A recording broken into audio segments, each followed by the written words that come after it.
You talked about earlier being observant, Hmm. and this is just a side note, but I read that soldiers that had grown up in high stress environments actually survived, had more of a higher rate of survival because they were so on alert, because it was natural for them to always be surveying Yeah. their environment Hmm. and how that ended up helping them. Yeah.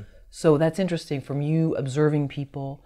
How do you think that's also helped you, not even in a high stress situation, just in life, just meeting a casting director and knowing, okay, maybe this casting director doesn't have a sense of humor. Let me try something different. Yeah. They do. Yeah. Listen, the entertainment industry, period, whether it's in acting or film or in music, dance, it's really all based on personalities. I mean, when you're working in an industry where people have worked really, really hard to use their talent or their resources to get to a specific place in life, you're going to deal with personalities. You're going to deal with the different things on why they don't like this and why they don't like that. You're going to deal with ideos. You're going to deal with what people say, oh, this person, they just have, their eccentric behavior.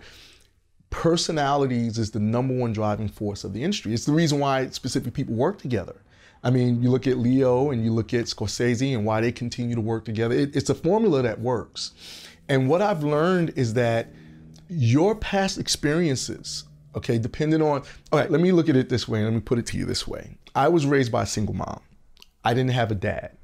I don't know what it is to not have a dad because my dad died right before I was born, okay?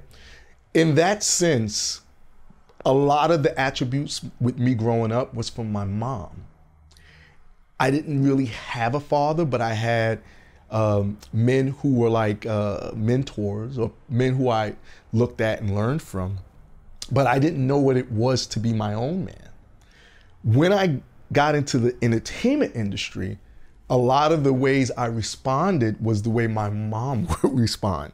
That's not always a good thing because as being a young man, if I'm going in and I'm asking for some budget, say for instance, the budget is $500,000, I have to prove to this person that I'm balanced in a sense to where that money comes to me, I can handle it. I'm not gonna get into a space where personality-wise, I'm gonna be indifferent, or personality-wise, because I feel a certain way, I'm gonna be indifferent.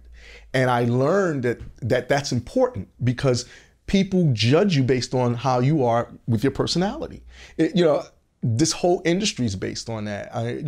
Casting directors, they a lot of times I tell actors, it's all about the adjustment. It's not about going into the audition and being brilliant. That's great. But a lot of times the casting director or the director will throw something at you to see how well you make adjustments.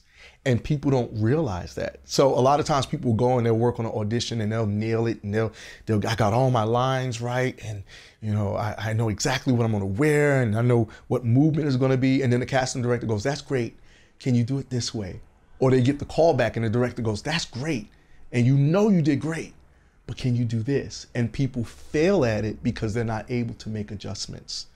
To me, that's the number one thing when it comes to dealing with personalities. When you meet someone, you say, okay, this is an ideo that they have. This is something that maybe even goes as far as their ego. Can I make the adjustment? Am I flexible? Am I able to be okay with that? Who wants to work with someone that is inflexible or intolerant? You see?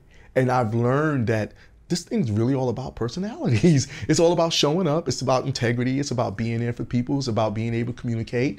It's about taking, direction. And that's the number one thing that I think people fail at.